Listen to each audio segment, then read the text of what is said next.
Hello guys, I am Anvita Dwivedi from target for IQ. और अगर आपको हमारे द्वारा बनाए गए वीडियोस के नोट्स चाहिए तो आप हमारा टेलीग्राम ग्रुप ज्वाइन कर सकते हैं। इस पे कुछ हमारे पेड कोर्सेज भी चलते हैं जो कि डिफरेंट स्टेट की जुडिशरी के प्री और मेंस दोनों के मटेरियल अवेलेबल कराता है। So today I am gonna introduce you with Indian penal code 1860। ये सिर्फ एक इंट्रोडक्टरी वीडियो है इंडियन पीनल कोड का, और आगे आने वाले वीडियोस में हम फिर इंडियन पीनल कोड के डिफरेंट प्रोविजंस धीमे धीमे करके स्टडी करेंगे। तो इंडियन पीनल कोड, जैसा कि आपको नाम से ही स्पष्ट हो गया होगा कि एक भारतीय अधिनियम है और जिसमें दंड के प्रावधान दिए गए हैं। इसको हिंदी में भारतीय दंड संहिता भी कहते हैं। Penal here stands for the punishment. And what is punishment now? तो पनिशमेंट का मतलब होता है यहाँ पर कि हर कंट्री के कुछ लॉज होते हैं, कुछ नियम होते हैं जिनको उल्लंघन करने पे उनके लिए दंड के प्रावधान वहाँ पे बनाए जाते हैं। जैसे कोई भी लॉ अगर आपको किसी भी कार्य को करने से फॉरबिड करता है, मना करता है, या फिर कुछ एक्ट को आपको परफॉर्म करने के लिए बोलता है कि कुछ एक्ट आपको, पर्टिकुलर एक्ट्स आपको परफॉर्म करने हैं, पर आप परफॉर्म नहीं करते हैं तो उस केस में पनिशमेंट दिया जाता है। तो ये जो सारे प्रोविजंस होते हैं ये पीनल प्रोविजंस होते हैं। और कोड का मतलब होता है documentation of different penal provisions. So here that is why it is called Indian penal code. So now let's start with the history of Indian penal code. India में charter act 1833, इसके under में first Indian law commission का गठन हुआ था। ये charter act British India के time पे आया था, जब हमारा देश आज़ाद नहीं था उस टाइम पे। तो इसके अंदर फर्स्ट इंडियन लॉ कमीशन का गठन हुआ था 1834 में। जब ये लॉ कमीशन गठित हुआ तो इसके चेयरमैन थे T B. Macaulay. He was the first chairman of this law commission, Indian law commission, T B. Macaulay. इनके सुपरविजन में, इनके डायरेक्शन के अंडर में फर्स्ट ड्राफ्ट बना था इंडियन पीनल कोड का। First draft of Indian penal code was prepared under the supervision of sir T B. Macaulay, who was the first chairman of the Indian law commission. So now ये जब draft तैयार हुआ तो इससे India के उस समय के जो गवर्नर जनरल हुआ करते थे, गवर्नर जनरल इन काउंसिल के जो हेड हुआ करते थे, लॉर्ड ऑकलैंड, उनको प्रेजेंट किया गया 1837 में। अब जैसे आजकल क्या होता है कि प्रेसिडेंट की असेंट के लिए ड्राफ्ट जाता है, उस टाइम पे गवर्नर जनरल के असेंट के लिए ड्राफ्ट जाता था। पर अब आजकल पहले बिल प्रेजेंट हो जाता है और लोकसभा राज्यसभा उसे पास कर देती है, तब जाता है प्रेसिडेंट के असेंट के लिए। लेकिन अभी तो उस समय पर क्या होता था कि पहले गवर्नर जनरल के पास जाता था ड्राफ्ट, और उसके बाद फिर वो लेजिस्लेटिव असेंबली में प्रेजेंट होता था और फिर वापस से असेंट के लिए गवर्नर जनरल के पास जाता था। तो ये जो ड्राफ्ट था इंडियन पीनल कोड का, जो कि लॉर्ड मैकॉले ने तैयार किया था, इससे जब गवर्नर जनरल के पास भेजा गया तो गवर्नर जनरल ने इस ड्राफ्ट को रिटर्न कर दिया। और रिटर्न करने के बाद रिटर्न इसलिए कर दिया क्योंकि उन्हें उसमें कुछ चेंजेस चाहिए थे। रिवीजन के लिए उन्होंने वापस से लॉ कमीशन के पास भेजा। तो after getting return this draft underwent many changes, और इस ड्राफ्ट पे बहुत सारे जजेस की ओपिनियन ली गई सुप्रीम कोर्ट के, और बहुत सारे चेंजेस इसमें ऑल्ट्रेशंस हुए, बहुत सारे अमेंडमेंट्स हुए। कुछ चीज़ें, नई चीज़ें ऐड की गई, कुछ चीज़ें हटाई गई, इस तरीके से हुआ। फिर सालों तक ये सारे जो भी इसमें ऑल्ट्रेशंस थे और जो भी नए लॉज उसमें डाले गए, वो सालों तक ये चलता रहा। और उसके बाद कुछ सालों बाद सर बार्नेस पिकॉक को नया मेंबर ऐड किया गया लॉ कमीशन में।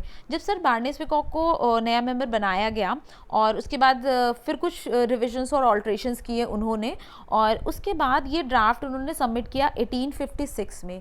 तो this draft was again submitted by mister Peacock in 1856 to the governor general in council. जब ये ड्राफ्ट फिर से गया, उसके बाद इस ड्राफ्ट को लेजिस्लेटिव असेंबली में, गवर्नर जनरल ने इसे लेजिस्लेटिव असेंबली में भेज दिया, और लेजिस्लेटिव असेंबली में इस ड्राफ्ट की फर्स्ट रीडिंग हुई, फिर इसकी सेकेंड रीडिंग हुई। तो फर्स्ट सेकेंड रीडिंग जब हो गई तो ये ड्राफ्ट बेसिकली पब्लिश हुआ ऑफिशियल गैजेट में। ये कैलकाटा का ऑफिशियल गैजेट था। दिस ऑफिशियल गैजेट जो है ये कैलकाटा के ऑफिशियल गैजेट में 1857 में, ठीक है। ये ड्राफ्ट क्या बेसिकली आप इसे इंडियन पीनल कोड बिल कहिए, क्योंकि ये तब तक लेजिस्लेटिव असेंबली में पेश हो चुका था, तो ये बिल के फॉर्म में आ गया था। तो जो इंडियन पीनल कोड का बिल था ये 1857 में कैलकाटा ऑफिशियल गैजेट में पब्लिश हुआ। उसके बाद गवर्नर जनरल ने इसे 6 अक्टूबर 1860 को असेंट दे दी, यानी कि ये कानून बन गया, ये बिल एक अधिनियम बन गया। तो governor general gave its assent to this Indian penal code bill on 6 October 1860। Here the date is important.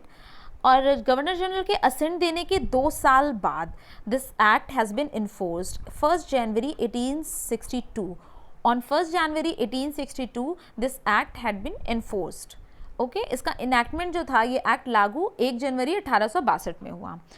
तो अब इस एक्ट की करंट पोजीशन पे आते हैं कि करंट पोजीशन क्या है।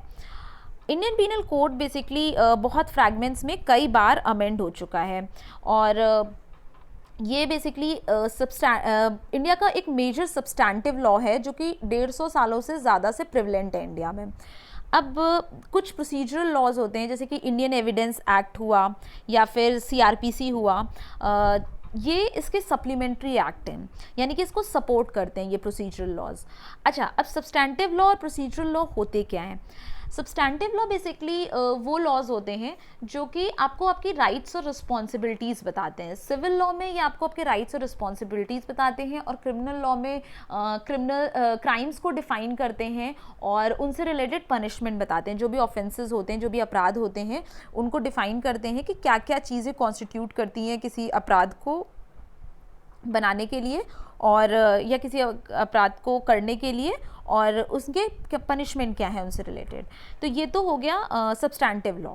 ठीक है, बेसिकली सब्सटैंटिव लॉ आपका कंडक्ट बताते हैं, कंडक्ट को कि आपको किस तरीके से बिहेव करना है, क्या चीज़ें आपको करनी है और क्या चीज़ें आपको नहीं करनी है as a citizen of country. ठीक है, और जो प्रोसीजरल लॉ होते हैं वो वैलिडेट करते हैं इन सब्सटैंटिव लॉ के लॉ में जो कंडक्ट बताए गए हैं उनको वैलिडेट करते हैं। जैसे फॉर एग्जांपल आपने कोई क्राइम कमिट किया है, तो इनका जो वैलिडेशन होगा वो इन सारे एक्ट्स के थ्रू होगा जो कि प्रोसीजरल लॉ होंगे। ठीक है, प्रोसीजरल लॉ एक तरीके से वो प्रोसीजर बताते हैं जिनके थ्रू आप अपनी राइट्स और रिस्पॉन्सिबिलिटीज़, जैसे सब्सटैंटिव लॉ में क्या है कि आपके राइट्स और रिस्पॉन्सिबिलिटीज़ बताए गए हैं, तो वो राइट्स और रिस्पॉन्सिबिलिटीज़ जब इन्फ्रिंज होते हैं, जब आपके राइट्स इन्फ्रिंज होते हैं या फिर आप रिस्पॉन्सिबिलिटीज़ अपनी ओमिट करते हैं, यानी कि उन रिस्पॉन्सिबिलिटीज़ को परफॉर्म नहीं करते हैं, तो जो प्रोसीजर अपनाया जाना चाहिए लॉ में, या फिर जिस प्रोसीजर के थ्रू आप क्लेम करते हैं कि आपका राइट इन्फ्रिंज हुआ है, वो प्रोसीजर बताते हैं ये CRPC और इंडियन एविडेंस एक्ट वगैरह। तो सब्सटैंटिव लॉ, प्रोसीजर लॉ में आपको डिफरेंस समझ में आ गया होगा। तो IPC एक सब्सटैंटिव लॉ है। अच्छा, IPC में 23 चैप्टर्स हैं टोटल में, और IPC में अब तक इतने सारे अमेंडमेंट्स के बावजूद 3 चैप्टर्स टोटल में ऐड किए गए हैं, और ये चैप्टर्स जो 3 ऐड किए गए हैं, ये इसमें एक चैप्टर है क्रिमिनल कॉन्स्पिरेसी के ऑफेंसेस से रिलेटेड, यानी कि जो आपराधिक साजिशें होती हैं उनसे रिलेटेड। इसके अलावा दूसरा चैप्टर है जो भी अपराध इलेक्शन से रिलेटेड होते हैं उनके बारे में, और तीसरा चैप्टर है विवाहित जो औरतें होती हैं उन पर की गई, उनके पति या रिश्तेदारों की जो के द्वारा की गई जो निर्दयता होती है, इससे रिलेटेड जो अपराध होते हैं उनके बारे में। तो ये 3 चैप्टर बेसिकली ऐड किए गए हैं, क्रिमिनल कॉन्स्पिरेसी से रिलेटेड अपराध, इलेक्शन से रिलेटेड अपराध, and cruelty to married women से रिलेटेड अपराध। अब इसके बाद जो लेटेस्ट अमेंडमेंट हुआ है IPC में, वो क्रिमिनल लॉ अमेंडमेंट एक्ट 2018 है, और ये जो अमेंडमेंट हुआ है ये 2018 में हुआ था। This is related to the sexual offence against the children. और जब पॉक्सो एक्ट में अमेंडमेंट हुआ था तो उसके साथ साथ IPC, CRPC और एविडेंस एक्ट में कुछ अमेंडमेंट किए गए थे। तो ये क्रिमिनल लॉ अमेंडमेंट एक्ट 2018 वही सारे अमेंडमेंट्स को बताता है। उसके बाद अब स्ट्रक्चर ऑफ IPC पे आते हैं।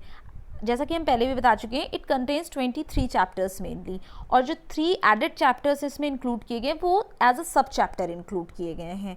ठीक है, अब ये जो IPC है इसको फर्दर हमने 4 सेगमेंट्स में डिवाइड किया है ताकि आप इसको समझ सकें, इसका स्ट्रक्चर समझ सकें।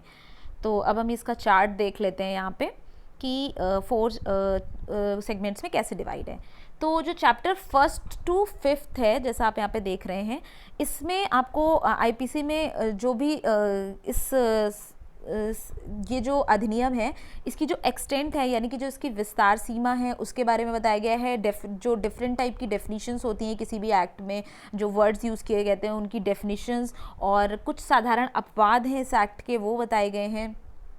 पनिशमेंट्स बताई गई हैं और प्रिंसिपल ऑफ लाइबिलिटी बताया गया है। प्रिंसिपल्स ऑफ लाइबिलिटी से यहाँ मतलब है कि जो दायित्व के कुछ सिद्धांत होते हैं कि आपका कुछ दायित्व है, उससे रिलेटेड चीज़ें 1st to 5th चैप्टर में डिफाइन की गई हैं, ये आप देख सकते हैं यहाँ पे।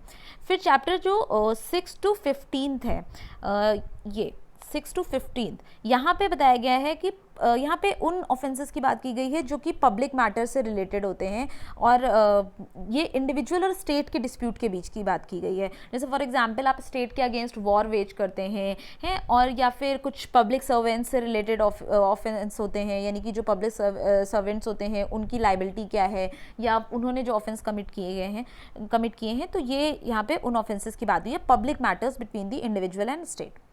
फिर आपका आता है 16 चैप्टर से 22 चैप्टर तक। तो 16 से 22 चैप्टर के बीच में इंडिविजुअल और उन ऑफेंसेस की बात की गई है जो कि एक इंडिविजुअल कमिट करता है किसी दूसरे इंडिविजुअल के अगेंस्ट और नहीं तो किसी लीगल पर्सन के अगेंस्ट। ठीक है, offences committed by individuals against individual और legal persons other than the state. ये ऑफेंस स्टेट के अगेंस्ट नहीं कमिट किए जाते हैं। ठीक है, उन ऑफेंसेस की बात 16 से 22 चैप्टर के बीच में हुई है। फिर आता है आपका last chapter, that is 23rd chapter, और इसमें जो भी शेष बचे हुए प्रोविजंस हैं, रेसिडुअरी प्रोविजंस हैं, उनकी बात की गई है। इसमें बेसिकली उन ऑफेंसेस के बारे में बताया गया है जिनके पनिशमेंट अलग से डिफाइन नहीं है। कुछ ऑफेंसेस ऐसे हैं आईपीसी में जिनके पनिशमेंट के बारे में नहीं लिखा गया है, बस इतना लिखा गया है कि the person shall be punished if he does this. तो यहाँ पे स्पेसिफिक प्रोविज़न नहीं है पनिशमेंट के लिए कि उसे कितने सालों की सज़ा होगी या क्या फ़ाइन उसे देना पड़ेगा। तो इसके लिए रेसिडुअरी प्रोविज़न बनाया गया है कि जो पनिशमेंट्स डिफाइन नहीं है वो इस चैप्टर 23 चैप्टर में डिफाइन किया गया है। ठीक है, तो ये आपका क्लासिफिकेशन हो गया, स्ट्रक्चर हो गया आईपीसी का। तो I hope that you enjoyed this video and please do not forget to like, comment and subscribe. आप लोग लाइक करते हैं, कमेंट करते हैं तो इससे हमें भी इनकरेजमेंट मिलता है आपके लिए आगे बेटर वीडियोज़ बनाने का। सो प्लीज़ गाइज लाइक करिएगा वीडियो, और अगर आपको कोई क्वेरी है, कुछ नहीं समझ में आए हैं, you can ask in the comment section. And till the next video, be safe and study hard. Thank you.